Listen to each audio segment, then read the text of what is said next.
गुरुर्ब्रह्मा गुरुर्विष्णु गुरुर्देवो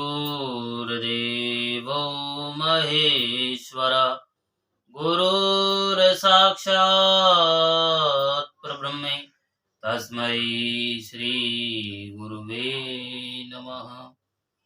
ॐ गजाननं भूतगणाधिसेवितं कपितजम्बुफलचारुभक्षणम् उमासुतं शोकविनाशकारिकं नमामि विघ्नेश्वरपादपङ्कजं। नारायणं नमस्कृत्यं नरं चैव नरोत्तमं देवीं सरस्वतीं व्यासं ततो जयमुदीरये।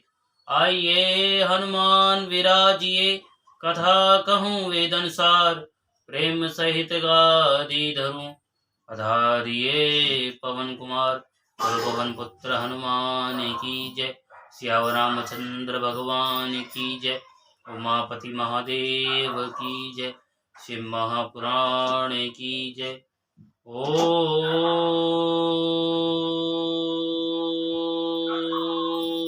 नमः पार्वती पते। हर हर महादेव हर हर महादेव हर हर महादेव। जय जय श्री राधे जय जय श्री राधे जय जय श्री राधे श्याम। ओम श्री श्याम शिवाय नमः। ओम श्री श्याम शिवाय नमः। ओम श्री श्याम शिवाय नमः। तो आप सुन रहे हैं रुद्र संहिता सृष्टि खंड। तो आप सुनेंगे 19वां अध्याय। ब्रह्मा जी बोले, पहले के पद्म कल्प की बात है। मुझ ब्रह्मा के मानस पुत्र पुलस से विश्रवा का जन्म हुआ और विश्रवा के पुत्र वैश्रवण कुबेर हुए। उन्होंने पूर्व काल में अत्यंत उग्र तपस्या के द्वारा त्रिनेत्रधारी महादेव की आराधना करके विश्वकर्मा की बनाई हुई इस अलकापुरी का उपभोग किया। उस कल्प के व्यतीत हो जाने पर मेघवाहन कल्प आरंभ हुआ। उस समय वह यज्ञदत्त का पुत्र कुबेर के रूप में अत्यंत कठोर तपस्या करने लगा। दीप दान मात्र से मिलने वाली शिव भक्ति के प्रभाव को जानकर शिव की चित्त प्रकाशिका काशिकापुरी में जाकर अपने चित्त रूपी रतन में दीपकों से 11 रुद्रों को उद्बोधित करके अनन्य भक्ति एवं स्नेह से संपन्न हो वह तन्मयता पूर्वक शिव के ध्यान में मगन होकर निश्चल भाव से बैठ गया। जो शिव से एकता का महान पात्र है, तप रूपी अग्नि से बढ़ा हुआ है, काम क्रोधादि महाविघ्न रूपी पतंगों के आघात से शून्य है, प्राण निरोध रूपी वायु शून्य स्थान में निश्चल भाव से प्रकाशित है, निर्मल दृष्टि के कारण स्वरूप से भी निर्मल है तथा सद भाव रूपी पुष्पों से पूजित है। ऐसे शिवलिंग की प्रतिष्ठा करके वह तब तक तपस्या में लगा रहा जब तक उसके शरीर में केवल अस्थि और चर्म मात्र ही अवशिष्ट नहीं रह गए। इस प्रकार उसने 10,000 वर्षों तक तपस्या की। तदंतर विशालाक्षी पार्वती देवी के साथ भगवान विश्वनाथ स्वयं प्रसन्न मन से अलकापुरी के स्वामी को देखकर, जो शिवलिंग में मन को एकाग्र करके फूटे वृक्ष की भांति स्थिर भाव से बैठे थे, बोले, हे अलकापते, मैं वर देने के लिए उद्यत हूं, तुम अपने मन की बात कहो।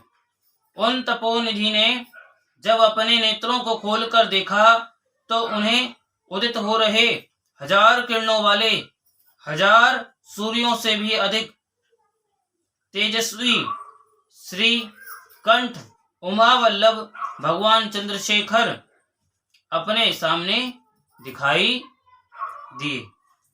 उनके तेज से प्रतिहत हुए तेज वाले कुबेर चौंधिया गए और अपनी आंखों को बंद करके वे मन के लिए अगोचर देवेश्वर भगवान शंकर से कहने लगे कि हे नाथ,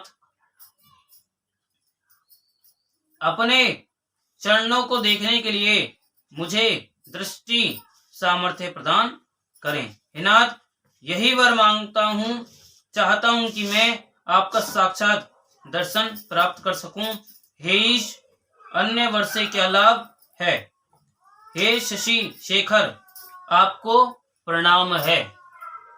उनकी यह बात सुनकर देवादिदेव उमापति ने अपनी हथेली से उनका स्पर्श करके उन्हें अपने दर्शन की शक्ति प्रदान की। देखने की शक्ति मिल जाने पर यज्ञदत्त के उस पुत्र ने आंखें खोलकर पहले उमा की ओर ही देखना आरंभ किया। वह मन ही मन सोचने लगा, भगवान शंकर के समीप यह सर्वांग सुंदरी स्त्री कौन है? इसने मेरे तप से भी अधिक कौन सा तप किया है? यह रूप, यह प्रेम, यह सौभाग्य और यह असीम शोभा सभी अद्भुत है। वह ब्राह्मण कुमार बार बार यही कहने लगा, बार बार यही कहता हुआ जब वह क्रूर दृष्टि से उनकी ओर देखने लगा, तब पार्वती के अवलोकन से उसकी बाईं आंख फूट गई। तदंतर देवी पार्वती ने महादेव जी से कहा, हे प्रभु, यह दुष्ट तपस्वी बार बार मेरी ओर देखकर क्या बोल रहा है? आप मेरी तपस्या के तेज को प्रकट कीजिए। यह पुनः अपने दाहिने नेत्र से बार बार मुझे देख रहा है। निश्चित ही यह मेरे रूप, प्रेम और सौंदर्य की संपदा से ईर्ष्या करने वाला है। देवी की यह बात सुनकर भगवान शिव ने हंसते हुए उनसे कहा, हे मुए, यह तुम्हारा पुत्र है। यह तुम्हें क्रूर दृष्टि से नहीं देख रहा है, अपितु तुम्हारी तप संपत्ति का वर्णन कर रहा है। देवी से ऐसा कहकर भगवान शिव पुनः उस ब्राह्मण कुमार से बोले, हे वत्स, मैं तुम्हारी इस तपस्या से संतुष्ट होकर तुम्हें वर देता हूँ। तुम निधियों के स्वामी और गुह्यकों के राजा हो जाओ। हे सुव्रत, तुम यक्षों, किन्नरों और राजाओं के भी राजा, पुण्य जनों के पालक और सबके लिए धन के दाता हो जाओ। मेरे साथ सदा तुम्हारी मैत्री बनी रहेगी। और हे मित्र, तुम्हारी प्रीति बढ़ाने के लिए मैं अलका के पास ही रहूंगा, नित्य तुम्हारे निकट निवास करूंगा। हे महाभगत यज्ञदत्त कुमार, आओ और इन उमा देवी के चरणों में प्रसन्न मन से प्रणाम करो। ये तुम्हारी माता हैं। ब्रह्मा जी बोले, हे नारद, इस प्रकार वर देकर भगवान शिव ने देवी पार्वती से पुनः कहा, हे देवेश्वरी तपस्विनी, पुत्र पर कृपा करो, ये तुम्हारा पुत्र है। भगवान शंकर का यह कथन सुनकर जगदम्बा पार्वती अति प्रसन्न चित्त से उस यज्ञदत्त कुमार से कहने लगी। देवी बोली, हे वत्स, भगवान शिव में तुम्हारी सदा निर्मल भक्ति बनी रहे। तुम्हारी बाईं आंख तो फूट गई है, इसलिए एक ही पिंगल नेत्र से युक्त रहो। महादेव जी ने तुम्हें जो वर दिए हैं वे सब उसी रूप में तुम्हें सुलभ हो। हे पुत्र, मेरे रूप के प्रति ईर्ष्या करने के कारण तुम कुबेर नाम से प्रसिद्ध होगे। इस प्रकार कुबेर को वर देकर भगवान महादेव महेश्वर पार्वती देवी के साथ अपने वैश्वेश्वर नामक धाम में चले गए। इस तरह कुबेर ने भगवान शंकर की मैत्री प्राप्त की और अलकापुरी के पास जो कैलाश पर्वत है वह भगवान शंकर का निवास हो गया। यहीं पर 19वां अध्याय विराम होता है, 20वां अध्याय प्रारंभ होता है। बोलो उमापति महादेव की जय। ब्रह्मा जी बोले, हे नारद, हे मुने, कुबेर के तपोबल से भगवान शिव का जिस प्रकार पर्वत श्रेष्ठ कैलाश पर शुभागमन हुआ वह प्रसंग सुनिए। कुबेर को वर देने वाले विश्वेश्वर शिव जब उन्हें निधिपति होने का वर देकर अपने उत्तम स्थान को चले गए, तब उन्होंने मन ही मन इस प्रकार विचार किया, ब्रह्मा जी के ललाट से जिनका प्रादुर्भाव हुआ है तथा जो प्रलय का कार्य संभालते हैं, वे रुद्र मेरे पूर्ण स्वरूप हैं। अतः उन्हीं के रूप में मैं गुह्यकों के निवास स्थान कैलाश पर्वत पर जाऊंगा। रुद्र मेरे हृदय से ही प्रकट हुए हैं। वे पूर्णावतार निष्कल निरंजन ब्रह्म हैं और मुझसे अभिन्न हैं। हरि ब्रह्मा आदि देव उनकी सेवा किया करते हैं। उन्हीं के रूप में मैं कुबेर का मित्र बनकर उसी पर्वत पर विलास पूर्वक रहूंगा और महान तपस्या करूंगा। शिव की इस इच्छा का चिंतन करके उन रुद्रदेव ने कैलाश जाने के लिए उत्सुक हो उत्तम गति देने वाले नाद स्वरूप अपने डमरू को बजाया। उसकी उत्साहवर्धक ध्वनि तीनों लोकों में व्याप्त हो गई। उसका विचित्र एवं गंभीर शब्द आवाहन की गति से युक्त था, अर्थात सुनने वालों को अपने पास आने के लिए प्रेरणा दे रहा था। उस ध्वनि को सुनकर ब्रह्मा विष्णु आदि सभी देवता ऋषि मूर्तिमान आगम निगम तथा सिद्ध वहां आ पहुंचे।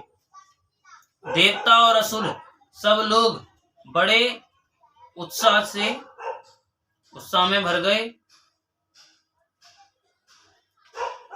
और उत्साह में भरकर वहां आए। भगवान शिव के समस्त पार्षद जहां कहीं भी थे, वहां से उस स्थान पर पहुंचे। सर्वलोक वंदित महाभाग समस्त गणपाल भी उस स्थान पर जाने के लिए उद्यत हो गए। उनकी मैं संख्या बता रहा हूं, सावधान होकर सुनिए। शंखकर्ण नाम का गणेश्वर 1 करोड़ गणों के साथ, केकराक्ष 10 करोड़ और विकृत 8 करोड़ गणों के साथ जाने के लिए एकत्रित हुआ। विशाख 64 करोड़ गणों के साथ, पारियात्रक 9 करोड़ गणों के साथ, सर्वांतक 6 करोड़ गणों के साथ और श्रीमान दुंदुभ 8 करोड़ गणों के साथ वहां चलने के लिए तैयार हो गया। गणश्रेष्ठ जालंक 12 करोड़ गणों के साथ, समद 7 करोड़ गणों के साथ और श्रीमान वृक्तानन भी उतने गणों के साथ जाने के लिए तैयार हुए।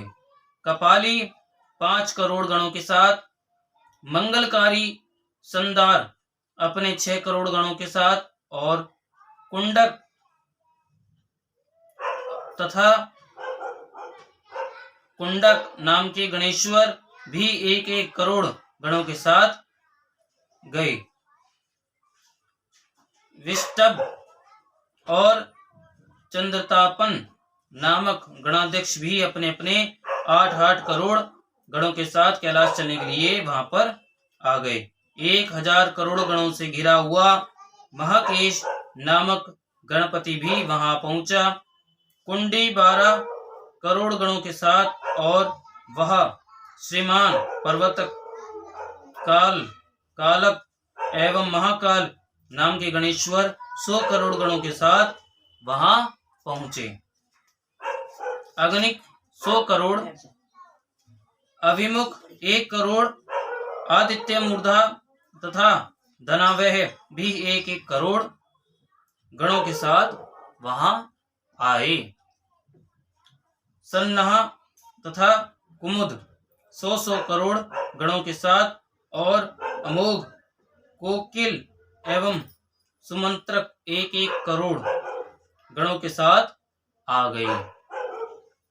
काकपाद नाम का एक दूसरा गण 60 करोड़ और संतानक नाम का गणेश्वर भी 60 करोड़ गणों के साथ लेकर चलने के लिए वहां आया। महाबल, मधुपिंग तथा पिंगल नामक गणेश्वर 9 करोड़ गणों के साथ वहां उपस्थित हुए। नील एवं पूर्णभद्र नामक गणेश्वर भी 90 करोड़ गणों के साथ वहां आए। महाशक्तिशाली चतुर्वक्त्र नाम का गणेश्वर 7 करोड़ गणों से घिरा हुआ कैलाश जाने के लिए वहां आ पहुंचा। 120,000 करोड़ गणों से आवृत होकर सर्वेश नाम का गणेश्वर भी कैलाश चलने के लिए वहां आ गया। काष्टामूढ़, सुकेश तथा वृषभ नामक गणपति 64 करोड़, चैत्र और स्वामी नकुलीश स्वयं 7 करोड़ गणों के साथ कैलाश गमन के लिए आए। लोकांतक, तिक्तात्मा, दैत्यांतक, प्रभु, देव, भृंगी, श्रीमान, देव देव प्रिय, ऋषि, अशनि, भानुक तथा सनातन नाम के गणपति 64 करोड़ गणों के साथ वहां पर उपस्थित हुए। नंदीश्वर नाम के महाबलवान गणाधीश 100 करोड़ गणों के सहित कैलाश चलने के लिए वहां पहुंचे। इन गणाधिपियों के अतिरिक्त अन्य बहुत से असंख्य शक्तिशाली गणेश्वर वहां कैलाश चलने के लिए आए। वे सब 1000 भुजाओं वाले थे तथा जटा मुकुट धारण किए हुए थे। सभी गण चंद्रमा के आभूषण से शोभायमान थे। सभी के कंठ नीलवर्ण के थे और वे 3 नेत्रों से युक्त थे। सभी हार, कुंडल, केयूर तथा मुकुट आदि आभूषणों से अलंकृत थे। ब्रह्मा, इंद्र और विष्णु के समान अणिमादि 8 महासिद्धियों से युक्त, करोड़ों सूर्यों के समान देदीप्यमान सभी गणेश्वर वहां पर आ गए। इन गण अध्यक्षों के अतिरिक्त निर्मल प्रभा मंडल से युक्त, महान आत्मा वाले तथा भगवान शिव के दर्शन की लालसा से परिपूर्ण अन्य अनेक गणाधिप अत्यंत प्रसन्नता के साथ वहां पहुंचे। विष्णु आदि प्रमुख समस्त देवता वहां जाकर भगवान सदाशिव को देखकर हाथ जोड़कर नतमस्तक होकर उनकी उत्तम स्तुति करने लगी। इस प्रकार विष्णु आदि देवताओं के साथ परमेश्वर भगवान महेश महात्मा कुबेर के प्रेम से वशीभूत कैलाश को चले गए। कुबेर ने भी सपरिवार भक्ति पूर्वक नाना प्रकार के उपहारों से वहां आए हुए भगवान शंभु की सादर पूजा की। तत्पश्चात उसने शिव को संतुष्ट करने के लिए उनका अनुगमन करने वाले विष्णु आदि देवताओं और अन्य गणेश्वरों का भी विधिवत पूजन किया। इसके बाद उसकी सेवा को देखकर अति प्रसन्नचित भगवान शंभु कुबेर का आलिंगन कर और उसका सिर सूंघकर अलकापुरी के अति निकट ही अपने समस्त अनुगामियों के साथ ठहर गए। तदंतर भगवान शिव ने विश्वकर्मा को अपने तथा दूसरे देवताओं के भक्तों के लिए उस पर्वत पर निवास हेतु यथोचित निर्माण कार्य करने की आज्ञा दी। हे मुने, विश्वकर्मा ने शिव की आज्ञा से वहां जाकर यथाशीघ्र ही नाना प्रकार की रचना की। उस समय विष्णु की प्रार्थना से शिव प्रसन्न हो उठे और कुबेर पर अनुग्रह करके वे कैलाश पर्वत पर चले गए। शुभ मुहूर्त में अपने निवास स्थान में प्रवेश कर भक्त वत्सल उन परमेश्वर ने अपने प्रेम से सबको सनात कर दिया।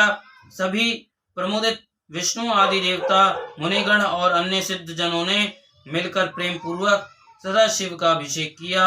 हाथों में नाना प्रकार के उपहार लेकर सबने कर्मशः उनका पूजन किया और बहुत महोत्सव के साथ सामने खड़े होकर उनकी आरती उतारी।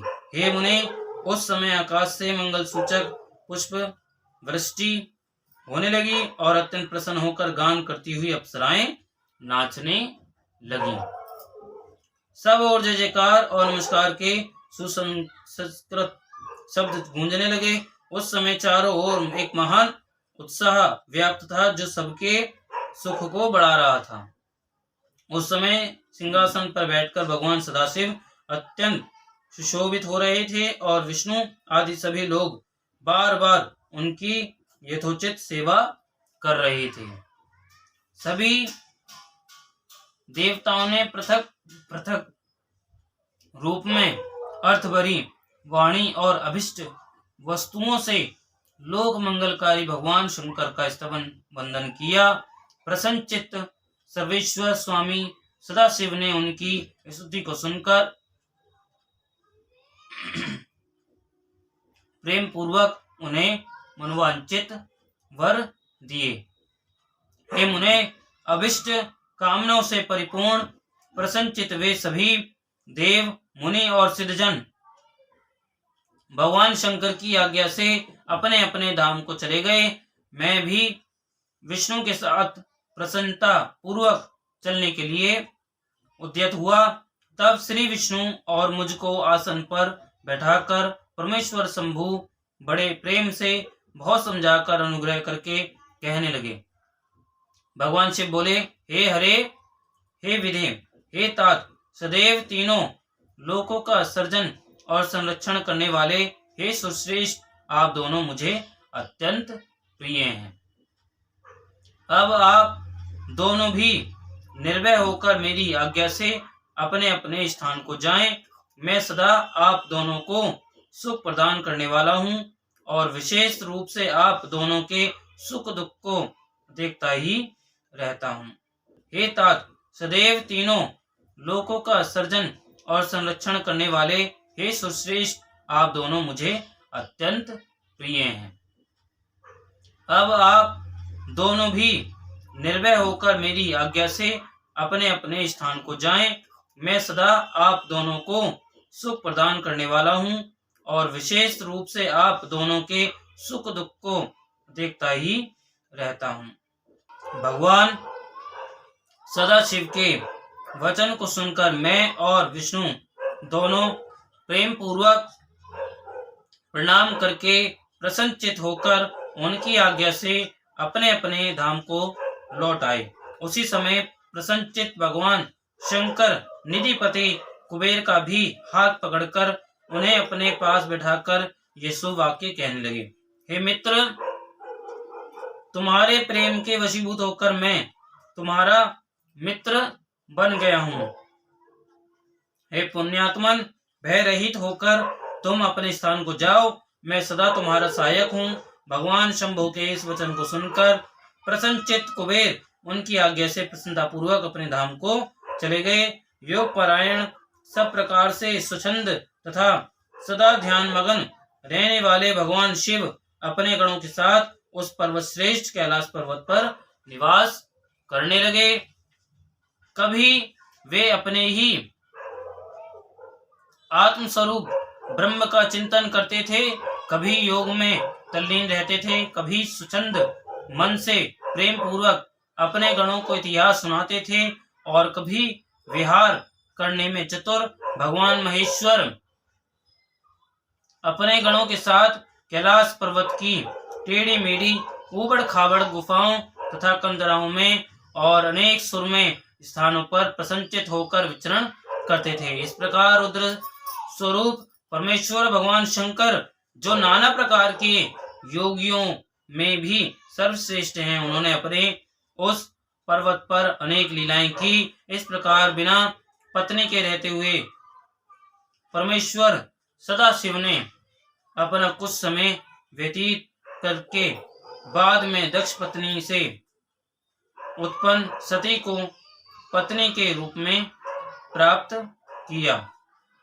तदंतर हे देवर्षि, वे महेश्वर उन दक्ष पुत्री सती के साथ विहार करने लगे। इस प्रकार सती के साथ पति रूप में लोकाचार परायण रहते हुए वे बहुत ही सुखी थे। हे मुनीश्वर, इस प्रकार मैंने आपको रुद्र के अवतार का वर्णन कर दिया है। मैंने उनके कैलाश आगमन और कुबेर के साथ उनकी मित्रता का प्रसंग भी कह दिया। कैलाश के अंतर्गत होने वाली उनकी ज्ञानवर्धनी लीला का भी वर्णन कर दिया है, जो इस लोक और परलोक में सदैव सभी मनोवांछित फलों को प्रदान करने वाली है। जो एकाग्रचित होकर इस कथा को सम्यक रूप से पढ़ता है अथवा सुनता है वे इस लोक में सुख भोग कर और लोक में मुक्ति प्राप्त करता है। यहीं पर 20वां अध्याय विराम होता है और आप सुन रहे थे सृष्टि खंड, रुद्र संहिता का सृष्टि खंड पूर्ण होता है। बोलो शंकर भगवान की जय। ओम श्री शाम शिवाय नमः। ओम श्री शाम शिवाय नमः। ओम श्री शाम शिवाय नमः।